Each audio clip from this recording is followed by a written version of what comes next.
ছিল কার হাতে দেওয়া?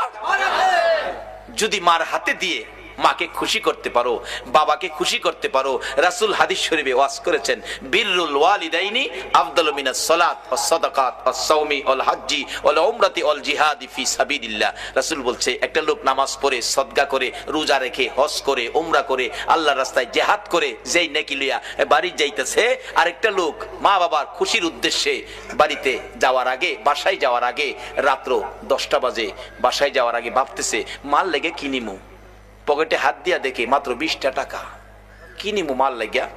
ফলের দোকানের সামনে দাঁড়ায় জিগায় দোকানদার, এক হালি কমলা, 4টা কমলার দাম কত? দোকানদার কয় কমলা 4টার দাম 12টা নিবেন? হ, 50 টাকা। হাত দিয়া দেখে পকেটে মাত্র টাকা 20টা। টাকা হাতে লইয়া 2টা চোখের পানি ছেড়ে দিছে। আল্লাহ গো, ইচ্ছা ছিল মা বাবার লেগা 4টা কমলা নিমু,